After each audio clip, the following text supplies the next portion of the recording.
கும்பராசிக்கு உண்மையில் கிரக அமைப்புகளை ஆராய்ந்து பார்க்கும்போது நிச்சயமாக சாதகமாகவும் சாதகமற்ற சூழலும் இருக்கிறது என்பதுதான் யதார்த்தமான உண்மை. ஏழரை சனியின் இறுதி தருவாயில் முழுமையாக நுழையக்கூடிய ஒரு ஆண்டாக நிச்சயமாக இந்த வருடம் அமைகிறது. விரய சனியில் ஏற்பட்டதை விட ஜென்ம சனியில் ஏற்பட்டதை விட இனி வரக்கூடிய தருணங்களில் கும்பராசிக்காரர்களுக்கு ராசியின் அதிபதியான சனியின் அமைப்பு விரய சனியில் ஜென்ம சனியில் இருந்த பாதிப்புகளை விலக்கி கடந்த 5 ஆண்டுகளுக்கு மேலாக இருக்கக்கூடிய சிரமங்கள் விலகும் தருணமாக நிச்சயமாக அமைகிறது. முழுமையாக சிரமங்கள் விலகுகிறதோ இல்லையோ உறுதியாக சிரமங்கள் கட்டுக்குள் வரப்போகிறது என்பதுதான் யதார்த்தமான உண்மை. நிச்சயமாக ராசியின் அதிபதியான சனியின் அமைப்பால் சிரமங்கள் குறையக்கூடிய அற்புதமான வேலை மற்ற ராசிக்காரர்களை விட கும்பராசிக்காரர்களுக்கு சற்று கூடுதலாகவும் நிறைவாகவும் கிடைக்கிறது. சரியாக பயன்படுத்திக் கொள்ளுங்கள். எனவே இந்த வேளையில் நிச்சயமாக உத்தியோகம் தொழில் ரீதியாக கும்பராசிக்காரர்கள் எதிர்பார்க்கக்கூடிய நல்ல வாய்ப்புகள் சற்று கூடுதலாக கிடைக்கும். நீங்கள் நினைப்பதை விட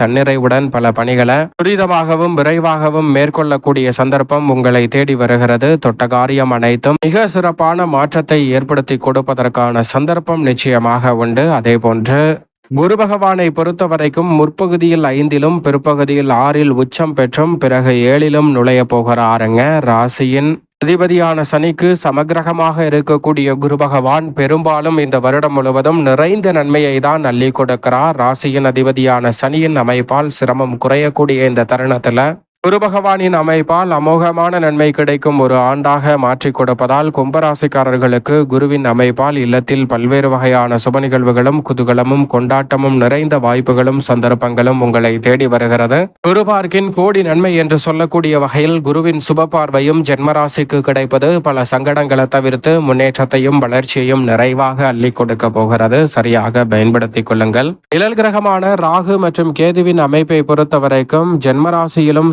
சப்தமத்திலும் வலம் வருவது சற்று சாதகமற்ற அமைப்பு என்று பார்க்கப்பட்டாலும் கூட சனி எப்படி பாத சனியாக அமர்கிறாரோ அதே போன்று இந்த வருடத்தின் இறுதியில் விரயத்தில் நுழைகிறார் ராகு, யோகத்தில் நுழைகிறார் கேது. எனவே நிழல் கிரகமான ராகு கேது ராசியின் அதிபதியான சனி ஆகிய இந்த 3 கிரகநிலைகளால் நிச்சயமாக கும்பராசிக்காரர்களுக்கு சிரமம் கட்டுக்குள் தான் இருக்கும். குருவின் அமைப்பால் நிறைந்த நன்மை உண்டு. செவ்வாய், சூரியன், சுக்கிரன், புதன் மற்றும் சந்திரன் இந்த கிரகநிலைகள் பல துரிதமான மாற்றத்தை சந்திப்பதால் நன்மை தீமை கலந்த ஒரு அமைப்பாக தான் பார்க்கப்படுகிறது. எனவே சற்று விழிப்புணர்வுடன் இருந்தால் நன்மை நிறைவாக உண்டு. மேலும் இந்த தருணத்தை சாதகமாக மாற்றிக்கொள்ள வேண்டும் என்றால் உறுதியாகவே கும்பராசிக்காரர்கள் வாரத்தில் சனிக்கிழமை விரதம் இருந்து நிச்சயமாக அருகாமையில் உள்ள சனி பகவான் அல்லது பெருமாள் அல்லது ஆஞ்சநேயர் சன்னதி சென்று தீபம் ஏற்றி வழிபாடு செய்யுங்கள். தடைதாமதம் அத்தனையும் தகர்த்தெறியப்பட்டு தங்களுடைய வாழ்வில் அமோகமான வளர்ச்சி உறுதியாகவே தேடி வரும் என்பதில் சந்தேகமே வேண்டாம். அதோடு மட்டுமல்லாது நிச்சயம் தவறாமல் மாதத்தில் ஒரு சனிக்கிழமையாவது விரதம் இருங்கள். உங்களால் இயன்றவரை மதியம் 2 மணிக்குள் யாரேனும் ஒருவருடைய பசியை தீர்க்கக்கூடிய வகையிலாவது அன்னதான உதவி செய்யுங்கள்.